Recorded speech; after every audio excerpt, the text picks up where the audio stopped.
అందరికీ వందనాలండి. దేవుడు నాకు ఇచ్చిన ఈ శ్రేష్టమైన సమయాన్ని బట్టి దేవునికి వందనాలు చెల్లించుకొంచున్నాను. బైబిల్ గ్రంథంలో మనం ముగ్గురు జ్ఞానుల గురించి నేర్చుకుంటూ ఉంటాం కదా. మరి క్రిస్మస్ సీజన్ కాబట్టి ముగ్గురు జ్ఞానుల గురించి చాలామంది చెప్తూ ఉంటారు, నేర్చుకుంటూ ఉంటాం. ముగ్గురు 3 వైజ్ మెన్. ఈరోజు నేను 3 వైజ్ ఉమెన్ గురించి కొన్ని పాఠ్యాలు నేర్చుకుందామని మీ ముందుకి వస్తున్నాను. 3 వైజ్ ఉమెన్, అది ఈరోజు నా టైటిల్. ఎవరు ఫస్ట్ క్రిస్మస్ చేసుకున్నది ఎవరు? 1 మరియా, 2 ఎలిజబెత్, 3 అన్న. వీళ్ళ ముగ్గురు కూడా ఫస్ట్ క్రిస్మస్ చేసుకున్నారు, మనకు తెలిసింది కదండి. ఒక ఆమె టీనేజ్ గర్ల్ అయితే ఇంకొక ఆమె 100 ఏళ్ళ ఆమె. సుమారుగా 2వ అధ్యాయము లూకాసు వార్త 2వ అధ్యాయంలో 36వ వచనంలో మనకి అన్న అనేటువంటి ప్రవక్తిని ఉంటుంది. అన్న అనేటువంటి ప్రవక్తిని గురించి లాస్ట్ టైము కొంచెం బ్రీఫ్ చేశాను నేను. హుల్దా గురించి చెప్తూ హన్నా ప్రవక్తిని గురించి కూడా కొంచెం బ్రీఫ్ చేశాను. ఈరోజు హన్నా ప్రవక్తిని గురించి కొన్ని శ్రేష్టమైన సంగతులు నేర్చుకుందాం. ఒక ఆమె టీనేజ్ గర్ల్ అయితే ఇంకొక ఆమె 100 ఇయర్స్. ఎందుకు 100 ఇయర్స్ అని అంటున్నానంటే, ఈమె కన్యాత్వం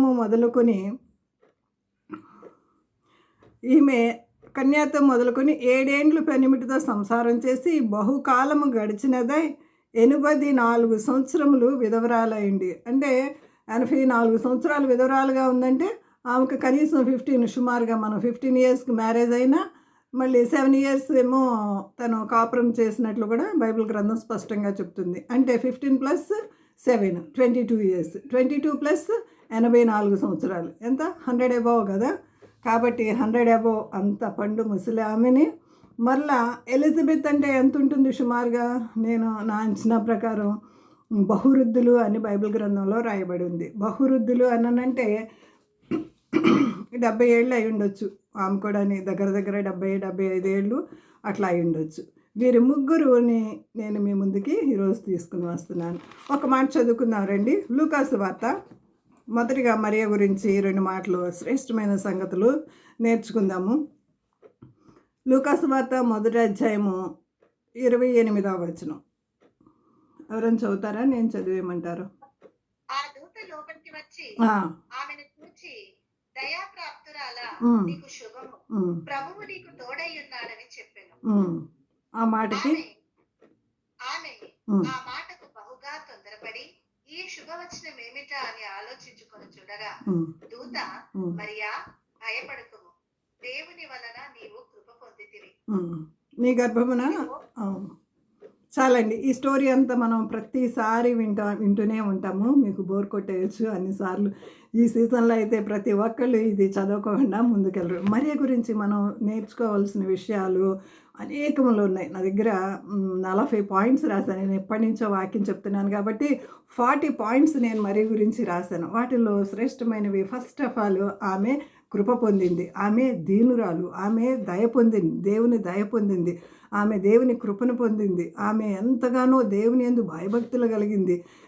రక్షకుడు నా గర్భమున జన్మించాలి అని ఆ రోజుల్లోనంట 400 మంది కన్యకలు ప్రభువు నా గర్భంలో జన్మించాలని ఎంతో పవిత్రంగా, ఎంతో దేవుని కొరకు త్యాగపూరితంగా వారి యొక్క పవిత్రతను కాపాడుకుంటూ ఎదురు చూసిన వాళ్ళు, మ్యారేజ్ చేసుకోకుండా, అంటే ఆ కాలంలో 15 ఏళ్లకే మ్యారేజ్ అయిపోతుంది కదా, ఇంకా నా గర్భాన్ని పుడతాడేమో అన్నట్లుగా వెయిట్ చేస్తూ వాళ్ళు చాలా కాలము మ్యారేజ్ చేసేసుకోకుండా ఉండిపోయిన వాళ్ళు కూడా ఉన్నారంట మరియా సమయంలో. మనం చూసినట్లయితే హిస్టరీ చెప్తుందన్నమాట.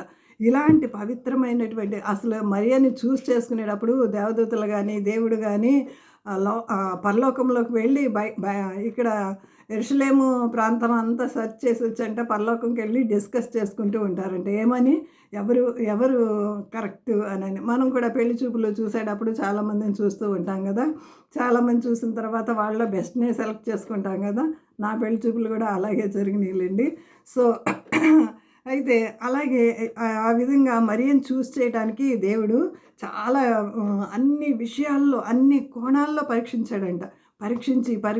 పరిశీలించి ది బెస్ట్ మరియా అని ఆయనకి తెలిసిందంట.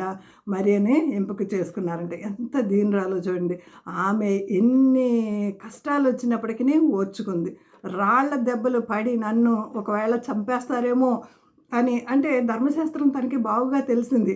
మనం 2వ అధ్యాయంలో ఆమె గురించి చదివినట్లయితే మొదటి అధ్యాయము 42వ వచనం నుంచి 46వ వచనం వరకు ఎలిజబెత్ మాట్లాడుతుంది. 46 నుంచి మరి మాట్లాడుతున్నట్లు మనం చూస్తాం. ప్రతి మాట కూడా మీరు తర్వాత చదువుకోండి ఇదంతని. హన్నా దగ్గర నుంచి ఈమె ప్రార్థన నేర్చుకున్నట్లు మనకు తెలుస్తుంది అనమాట. హన్నా ఈ విధంగానే ప్రార్థన చేస్తుంది. హన్నా ఎవరు? మొదటి సమయాల గ్రంథంలో ఉంటుంది కదా. ఆ హన్నా లాగానే ఈమె కూడా ప్రార్థన చేస్తూ ఉంటుంది. 10 పాయింట్స్ కలుస్తాయి అనమాట హన్నా ప్రార్థనకి ఈమె ప్రార్థనకి. ఇది చెప్పినట్లయితే ఇంకొక సబ్జెక్ట్ అయిపోతుంది. నేను బ్రీఫ్ చేసి మాత్రం ముందుకు వెళ్ళిపోతాను.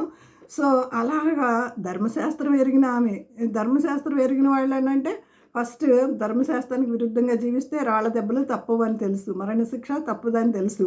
మరి పురుషుని ప్రమేయం లేకోకుండా గర్భవతి అయిందంటే ఆ ఇశ్రాయేలు ప్రజల్లో ఆ కాలంలో ఈమె పడిన నింద ఇంత అంత కాదు. అన్నిటిని ఓర్చుకుంది, అన్నిటినీ సహించింది, అన్నిటినీ నమ్మింది. ఒక ప్రేమ గురించి మనకు ఒక మాటలు ఉంటాయి కదా, చదువుదామా ఒకసారి. మొదటి కొరింథీయులకు రాసిన పత్రిక 13:6 చదవమ్మా.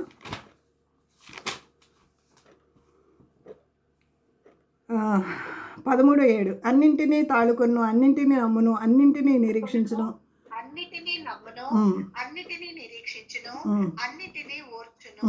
ప్రేమ శాశ్వత కాలముండును, ప్రవచనములైనను నిరర్ధకములగును, భాషలైనను నిలిచిపోవును, జ్ఞానమైనను నిరర్ధకమగును. మనము చాలమ్మా. 4 కూడా చదువు ఒకసారి.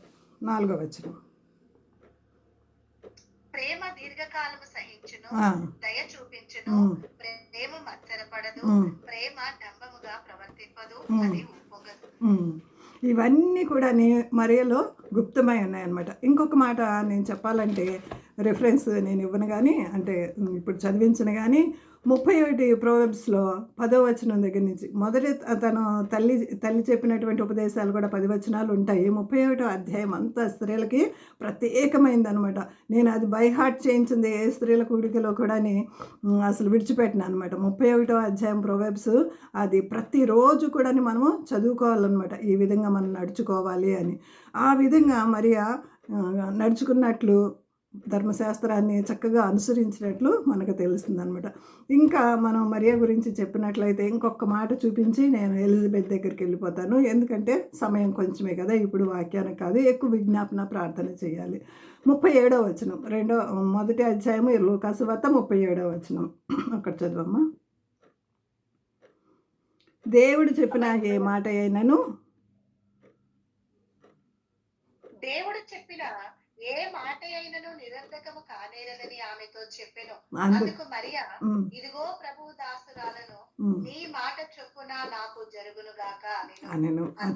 చాలమ్మా, వెళ్ళిపోయాను. ఇదిగో ప్రభు దాసురాలను, నీ మాట చొప్పున నాకు జరుగును గాక. ఎంత ఒబీడియన్స్ చూడండి. అమ్మోళ్ళు ఏమంటారు అని అనుకోలేదు, నా బంధువులు ఏమనుకుంటారో అని అనుకోలేదు, చుట్టుప్రక్కల వారు ఏమనుకుంటారో, నాకు మరణ శాసనం వస్తుంది ఏమనుకోలేదు. ఒక్క మాటతోటి విధేయత చూపించిందండి. అందరి హృదయాల్ని గెలుచుకుందండి, ప్రభు హృదయాన్ని గెలుచుకుంది. పరలోకంలోనంట మరియ గురించి డిస్కస్ చేసినప్పుడు అందరూ 100% 100 పాయింట్స్ వేశారంట మరియకి. మరియా ది బెస్ట్ అని అనేసి. ఆ విధంగా మరియా చూజన్, చక్కగా సెలెక్ట్ చేసుకున్నారు మరియని. ప్రభువు ఆమె గర్భను. మనకి ఈ మాట చెప్పుకోకుండా నేను ముందుకు వెళ్ళలేను. ఆదికాండము 3:15లో స్త్రీ సంతానం పుడతారు అని చెప్పారు. అలాగే మరియ గర్భాన ఆ యొక్క ప్రవచనము ఇన్ని సంవత్సరాలకి నెరవేరినట్లుగా మనం చూస్తాము. ఇంకొక స్త్రీ గురించి, మనకి ఎలిజబెత్ గురించి ఇంకొక మాట మనం జ్ఞాపకం చేసుకుందాం. లూకాసు వార్త 1వ అధ్యాయము 5వ వచనంలో ఆమె గురించి మనం చూస్తున్నట్లయితే ఒకసారి చూడమ్మా, ఒక్క వచనం చదువు. వీరిద్దరూ 6వ వచనం నేను చదువుతున్నా. వీరిద్దరూ ప్రభు యొక్క సకలమైన ఆజ్ఞల చొప్పున, న్యాయ విధుల చొప్పున నిరపరాధులుగా నడుచుకొనుచు దేవుని దృష్టికి నీతిమంతులై ఉండిరి. ఇద్దరునంట కలిసి నడిచారంటండి. చాలా కుటుంబాల్లో ఇట్లాంటిది మనం చూడము. కలిసి ప్రార్థన చేయటం ఉండదు. ఏవైనా చేస్తారు కలిసి, షాపింగ్‌లకి వెళ్తారు, కలిసి సినిమాలకి వెళ్తారు. అంటే హిందూసు అంటే నామినల్ వాళ్ళైతే కలిసి ఇంకెన్నన్నా పెళ్ళిళ్ళకి వెళ్తారు, పేరెంటాలకి వెళ్తారు, ఫంక్షన్‌లకి వెళ్తారు, పిక్నిక్‌లకి వెళ్తారు. ఎన్నో చేయొచ్చు కానీ కలిసి ప్రార్థన చేసే కుటుంబాలు బహు తక్కువ. వాళ్ళు ఎంత ప్రార్థనా జీవితం కలిగి ఉన్నా సరే చాలామంది కలిసి ప్రార్థన చేయలేరు. ఏదో ఒక చిన్న ఆటంకము సాతాను ఎప్పుడు పించి చేస్తూనే ఉంటదనమాట. కాబట్టి వీళ్ళ గురించి మనం చదివినప్పుడు ఈ మాటను మనము అండర్లైన్ చేసుకోవాల్సిందే. వీళ్ళంట వీరిద్దరు 6వ వచనం. ప్రభువు యొక్క సకలమైన ఆజ్ఞలు చొప్పున మనకి ఎన్ని ఆజ్ఞలున్నాయి, 10 ఆజ్ఞలు నెరవేర్చారు వాళ్ళు. అది కాకుండా మోషే ఇచ్చిన చట్టం ఇంకా ఎన్నో ఆజ్ఞలు మనకి సంఖ్యాకాండం, లేవీకాండం చదివినట్లయితే ఎన్నో ఆజ్ఞలు మనకి కనిపిస్తూ ఉంటాయన్నమాట. సకలమైన ఆజ్ఞల చొప్పున న్యాయ విధుల చొప్పునను నిరపరాధులుగా నడుచుకున్నారంట. నిరపరాధులు దేవుడిచ్చిన సర్టిఫికేట్ అండి. మనకి చాలామంది కొంచెం పాట బాగా పాడితేనో, కొంచెం వాక్యం బాగా చెప్తేనో, చాలా బాగా చెప్పారు సిస్టర్, చాలా బాగా పాడారు సిస్టర్ అని ఎంతో ప్రశంసలు వస్తూ ఉంటాయి. కానీ దేవుని ప్రశంస కావాలండి. నిన్ను చూసి కొంతమంది అయినా మారగలుగుతున్నారా? మన ప్రవర్తనను చూసి, లేక దేవుని వాక్యాన్ని చూసి ఆ సిస్టర్ లాగా నేను చదవాలి, లేకపోతే ఆ సిస్టర్ లాగా నేను కూడా చెప్పాలి అని నిన్ను చూసి ఎవరైనా ఇన్స్పైర్ అవ్వగలుగుతున్నారా? అది ముఖ్యమండి. సాక్ష్య జీవితం ముఖ్యం. వాక్యం తెలియటం కాదండి. నవేడేస్ వాక్యము యూట్యూబ్ ఓపెన్ చేస్తే, టీవీ ఓపెన్ చేస్తే, ఏ మీడియా అన్నా చూడండి, వాక్యం అంటే వాక్యం నేర్చుకోవాలని తపనున్న వాళ్ళు ఏ విధంగా అన్నా సరే మనకన్నా చాలా జ్ఞానవంతులు, చాలా బాగా చెప్పేవాళ్ళు ఎంతోమంది ఉన్నారు. కానీ ఆ వాక్యం విస్తారంగా దొరుకుతుందండి. వాక్యం కాదండి ముఖ్యం. అంటే వాక్యం చెప్పటం ముఖ్యం కాదండి. చేసి, నడిచి చూపించాలి. వాక్యానుసారంగా నడుచుకోవాలి. ఆ విధంగా చేసినట్లయితేనే ప్రజలను మనం ఆకట్టుకోగలుగుతాం, మార్చగలుగుతాం. అంతేగాని ఏదో 4 యూట్యూబుల్లో నేర్చేసుకుని చెప్పేస్తే ఏ మాత్రం ఆ యొక్క వాక్యం ఏ హృదయాన్ని సరిచేయలేదండి. ఏ హృదయాన్ని బాగు చేయలేదు. ఏ ఆత్మని నిలబెట్టలేదు. వీళ్ళిద్దరూ కూడాని చక్కని సకలమైన ఆజ్ఞల చొప్పున నిరపరాధులుగా నడుచుకున్న వాళ్ళంటే. ఎలిజబెత్ గొడ్రాలైన వారికి పిల్లలు లేకపోయిరి. గొడ్రాలున్న మాట ఎంతో కఠినమైన మాట. 10 ఏళ్ళు బహుశా మ్యారేజ్ అయిన 10 ఏళ్ల వరకు వీళ్ళు బాగా ఎదురు చూసుంటారు. దాని తర్వాత వీళ్ళకి దేవుడిచ్చినటువంటి ఒక చక్కని యాజకత్వం ఉందన్నమాట. ఆ యాజకత్వ ధర్మం చొప్పున వీళ్ళిద్దరూ కూడా దేవుని ఆలయాన్ని విడిచిపెట్టుకోకుండా నిత్యము ప్రజల కొరకు విజ్ఞాపనలు చేసేటువంటి వారుగా మనకి కనిపిస్తుంది అనమాట. 10వ వచనం, 1వ అధ్యాయం 10వ వచనం చూడమ్మ ఒకసారి. ధూపక సమయమందు ప్రజల సమూహమంతయు వెలుపల ప్రార్థన చేయుచుండగా ప్రభువు దూత ధూపవేదిక కుడివైపున నిలిచి అతనికి కనబడగా జకరియా అతను చూసి తొందరపడి భయపడిన వాడాయను. అప్పుడు ఆ దూత అతనితో, జకరియా భయపడకుము, నీ ప్రార్థన వినబడినది. నీ భార్య అయిన ఎలిజబెత్ నీకు కుమారుని కనును, అతనికి యోహాను అను పేరు పెట్టు. చాలమ్మా. ఇక్కడ దూత వాళ్ళు ప్రార్థన చేస్తూ ఉండగానే, కొన్నేళ్ళు కూడా కదండి, ప్రార్థన చేస్తూ ఉండగానే దేవుడు వచ్చి పలకరించినట్లు, అతన్ని ప్రశంసించినట్లు మనం చూస్తాం. ఇక్కడ వీరు కూడా ప్రార్థన చేస్తూ ఉండగానే దూత వచ్చిందంట. మనం ప్రార్థన అడుగు వాటికంటే, ఊహించే వాటికంటే అత్యధికంగా చేసే దేవుని వద్దకు వచ్చి మనం ప్రొద్దున, సాయంత్రం, మధ్యాహ్నం విడవక ఎప్పుడైతే మనం ప్రార్థన చేస్తూ ఉంటామో, కొన్ని ఏమో అడుగుతాం, అడక్కోకుండానే కొన్ని ఇచ్చేసినాయి. దేవుడు నా జీవితంలో ఎన్నో ఉన్నాయండి. అడిగి పొందుకున్నవి కొన్ని ఉంటే అడక్కోకుండానే దేవుని మనం సాటిస్ఫాక్షన్ అంటే దేవునికి ఇష్టానుసారంగా ఒక మాట ఉంటుంది. కీర్తన గ్రంథంలో ఒక మాట ఉంటుంది. ఒకసారి నేను చూపిస్తాను చూడండి. 40వ అధ్యాయము 8వ వచనం. 40వ అధ్యాయము 8వ వచనం చూడండి ఒక మాట. దేవా, నీ చిత్తము నెరవేర్చుట నాకు సంతోషము. ఎంత మంచి మాట అండి. దేవా, నీ చిత్తము నెరవేర్చుట. ఎన్నో మాటలు ఉన్నాయిలేండి దేవుని చిత్తాన్ని నెరవేర్చడానికి. 19వ కీర్తనలు, 119వ కీర్తనలు ఎన్నో మాటలు ఉంటాయి. నేను చక్కగా అండర్లైన్ చేసుకుంటాను. అయితే ఇక్కడ ఏమంటుంది, దేవా, నీ చిత్తము నెరవేర్చుట నాకు ఎంతో సంతోషం. నీ ధర్మశాస్త్రం నా అంతరంలో ఉన్నది. ఆయన ధర్మశాస్త్రం ఎప్పుడైతే ఆయన వాక్కులు మన హృదయంలో ఉంటాయో, హృదయం నిండి ఉన్న దాన్ని బట్టే నోరు మాట్లాడుతుంది. కాబట్టి వాక్యానికి ఎక్కువ సమయం ఇవ్వాలండి, ప్రార్థనకి ఎక్కువ సమయం ఇవ్వాలి. ఎలిజబెత్ కానీ, ఈ మేరీ కానీ ఇద్దరు కూడా దేవుని వాక్యలు సకలమైన విధుల చొప్పున నడిచిన వాళ్ళు. ఈ ముగ్గురులో ఈక్వల్ క్వాలిటీస్ ఎన్ని ఉన్నాయంటే 10 పాయింట్స్ నేను చెప్పగలను. కానీ నాకు అంత సమయం లేదు కాబట్టి నేను త్వరగా వెళ్తున్నాను. ఇక్కడ మరియ అయితే ప్రభు దాసురాలని ఇది నాకు ఎలాగూ జరుగును అని తొందరపడి అంది. ఆ పిల్ల అనడానికి అంటే మరియ అనడానికి కారణం ఉంది. కానీ ఈయన సకలమైన విధులు చొప్పున ఎప్పటి నుంచో వృద్ధుడయ్యేంత వరకు ధర్మశాస్త్రాన్ని ఎరిగినవాడు, మరి ఆ యాజక ధర్మం చేసేవాడు. అయినా సరే దేవుని మాటలు దేవుని దూత వచ్చి మాట్లాడుతుంటే ఇది నాకు ఎలాగ సంభవిస్తుంది అని అంటాడు. ఎంత చూడండి ఒకసారి ఆ మాట. ప్రభువు కొరకు ఆయుక్తపడి 17వ వచనం చూడండి.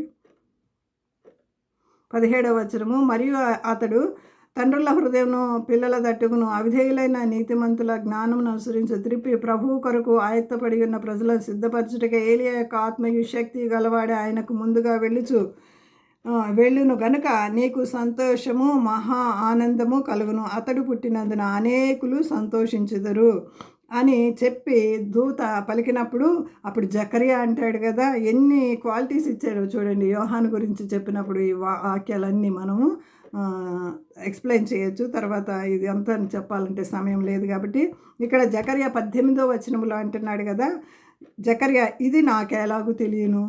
ఎంత డౌట్ పడ్డాడో చూడండి జకరియా. మరియా డౌట్ పడిందంటే అర్థం ఉంది. ఈయన డౌట్ పడవచ్చా? డౌట్ పడకూడదు. అందుకని దేవుడు షటప్ అన్నాడు. ఈయన పుట్టే వరకు కూడా నోరు రాలేదనమాట. సంజ్ఞలు చేస్తూ చెప్పవలసి వచ్చింది. మరి నోరు రాకపోతే ఆయన యాజక ధర్మం ఎలా చేసుంటాడండి కదా. దేవునికి మనం ఆయన ఉగ్రతకి ఎప్పుడు కూడా ఆయన కోపానికి గురి కాకూడదండి. ఇక్కడ జాన్ పుట్టడం వల్లంట అనేకులు సంతోషించారంట. మరి మిమ్మల్ని బట్టి నన్ను బట్టి కూడా అనేకులు సంతోషించేటట్టు మనం జీవిద్దాం. అన్న ప్రవక్తిని దగ్గరికి వద్దాము. ఆమె గురించి 2 మాటలు చెప్పేసి నేను ముగించేస్తాను. అన్న ప్రవక్తిని 2వ అధ్యాయము లూకాసు వార్త, ఎక్కువ అటు ఇటు తిప్పించడం లేదు మిమ్మల్ని. లూకాసు వార్త 2వ అధ్యాయము 37వ వచనము 36, 38 మనం చూసుకున్నట్లయితే తర్వాత చదువుకోండి. ఈమె కూడా సకల ఆజ్ఞల యందు విధేయురాలయ్యి మరి ఆలయాన్ని విడిచిపెట్టకుండా దేవుని కొరకు, రక్షకుని కొరకు, మెస్సయ్య కొరకు కనిపెట్టి ప్రార్థనలు చేసి అనేకుల్ని ప్రోత్సహించినటువంటి ప్రవక్తిని లాగా. అంటే ప్రవక్తిని అంటే సందేశాలు ఇవ్వటం, దేవుని దగ్గర నుంచి వాక్కును పొందుకోవటం. ఈమె దగ్గరికి వచ్చి ఎంతమంది బలపడి ఉంటారు, ఎన్ని ఆత్మలు ఆమె గెలుచుకుని ప్రభు కొరకు సంపాదించి ఉంటుందో. ఈమె గురించి ఒక్క మాట చదువుకుందాం రండి. వృద్ధురాలైనప్పటికీ నవేడేస్ వృద్ధులైతే మాకు మోకాళ్ళ నొప్పులు అని కానీ ఇప్పుడు నుంచే మనకి 40 నుంచే మొదలైపోయినాయి కదండి. మోకాళ్ళ నొప్పులు కానీ, షుగర్లు కానీ, బీపీలు కానీ ఇవేమీ లెక్క చేయలేదండి. 100 ఏళ్ళు అయినప్పటికీ ప్రభువు యొక్క దేవాలయంలో విడువక ఉపవాస ప్రార్థనలు చేస్తూ దేవునిని సంతోషపరిచినట్లు మనం చూస్తున్నాం. ఈమె గురించి ఒక మాట చదువుకుని ముగించుకుందాం రండి. 92వ కీర్తన ముసలివారి గురించి ఒక శ్రేష్టమైనటువంటి, ఇంకా రాబో దినాల్లో నా యొక్క వచనం ఇదే అయి ఉంటుంది అని నేను ఎప్పుడు అనుకుంటూ ఉంటాను. 12 నుంచి 15 వరకు ఎవరైనా చదివి సహాయం చేయండి. ముసలి వాళ్ళ గురించి ఇక్కడ ఉంటుంది. 92 కీర్తన 12 నుంచి 15 వరకు. నీతిమంతులు ఖర్జూర వృక్షం వల్లే మొవ్వవేయుదురు, లెబానోను మీద దేవదారు వృక్షం వల్లే వారు ఎదుగుదురు. యెహోవా మందిరంలో నాటబడిన వారే. ఈ అన్న అనే ప్రవక్తిని దేవుని మందిరంలో నాటబడి ఉందండి. ఇంకెక్కడికి వెళ్ళాల. ఆమె సేవ, ఆమె శ్వాస, ఆమె భాష, ఆమె అంతా కూడా ఇంకా దేవుడు స్మరణ స్మరణ స్మరణ జపం చేసుకుంటూ అక్కడే కూర్చుందేమో బహుశా. యెహోవా మందిరంలో నాటబడిన వారు తమ దేవుని ఆవరణములో వర్ధిల్లుదురు. అలాగే వర్ధిల్లిందండి. నాకు ఆశ్రయదుర్గమైన యెహోవా యథార్థవంతుడనియు ఆయన యందు ఏ చెడుతనము లేదనియు ప్రసిద్ధి చేయుటకే వారు ముసలితనమందు ఇంకా చిగురు పెట్టుచు సారము కలిగి పచ్చగా ఉంటారంట. సారవంతమైన జీవితం జీవించాలండి. ఈ ముగ్గురు వైజ్ మెన్ కాదు నేను చెప్పింది ఈరోజు, వైజ్ ఉమెన్ గురించి, ఈ ముగ్గురు గురించి శ్రేష్టమైన సంగతులు మనం ఇంకా డీప్గా ఒక్కొక్కరి గురించి చెప్తే ఎన్నో గంటలు అయ్యేటువంటి సమయం. దాన్ని క్లుప్తపరిచి నేను మీ ముందుకు తీసుకొచ్చాను. వారు ఎలా ఉంటారంట, ఆయన యందు ఏ చెడుతనము లేదని ప్రసిద్ధి చేయుటకే. దేవుని గురించి ప్రసిద్ధి చేయాలి. మరి జాన్ గురించి మనం చూసినట్లయితే దేవుని శబ్దమై ఉన్నాను అని చెప్తాడు కదా. మనకి దేవుని వాక్యంలో ఆయన గురించి చెప్పడానికి నేను ఒక శబ్దానని జాను బాప్తీసం ఇచ్చి యోహాను చెప్తాడనమాట. తర్వాత ఆయన గురించి దేవుడు ఇచ్చినటువంటి సాక్ష్యం ఏంటంటే, యేసు ప్రభు ఇచ్చినటువంటి సాక్ష్యం ఏంటంటే, ఆయన మండుచు ప్రకాశించు దీపమని. మరి మీ గురించి నా గురించి ఎలాంటి సాక్ష్యం దేవుడు సర్టిఫికేట్ ఇస్తున్నాడు. మోషే గురించి నా ఇల్లంతట్లో నమ్మకమైన వాడు అని మోషే గురించి చెప్తారు. మరి అబ్రహాం గురించి నా స్నేహితుడు, నా ప్రియమైన వాడు అని చెప్తారు. మరి దానియేలు గురించి కూడా ఆ విధంగా నా ప్రియుడు అని చెప్తారు. యేసు ప్రభు గురించి అసలు తండ్రి అయిన దేవుడు ఏంటి, ఈయన నా ప్రియకుమారుడు, ఈయన యందు నేను ఆనందించున్నానని వాళ్ళ గురించి ఎంత మంచి మంచి సర్టిఫికేట్స్ ఇచ్చారే. మరి మీ గురించి నా గురించి ప్రభువు చెప్పవలసి వస్తే ఏం సర్టిఫికేట్ ఇస్తారు? ఈ రాత్రి సమయంలో మనం ఒకసారి జ్ఞాపకం చేసుకుందాము. మరి దేవుడి చిన్న వాక్యమును దీవించునుగాక. ఇంకా అనేక వచనాలు ఉన్నాయి కానీ సమయం తక్కువ, విజ్ఞాపన ప్రార్థనలు ఎక్కువ చేయాలి కాబట్టి నేను క్లుప్తంగా ముగించేస్తున్నాను. ఈ 3 వైజ్ ఉమెన్ లాగా ఉండాలని అందరం కూడా అట్టి విధంగా ఈ క్రిస్మస్లో సిద్ధపడదాం. ఆ ముగ్గురు స్టార్టింగ్లో క్రిస్మస్లో ఏ విధంగా ఈ ముగ్గురు మనకి కనిపిస్తారో, నవేడేస్ క్రిస్మస్ చేసుకున్నప్పుడు ఈ ముగ్గురులాగా మనం కూడా ఉందము గాక. దేవుడి చిన్న వాక్యం దీవించునుగాక.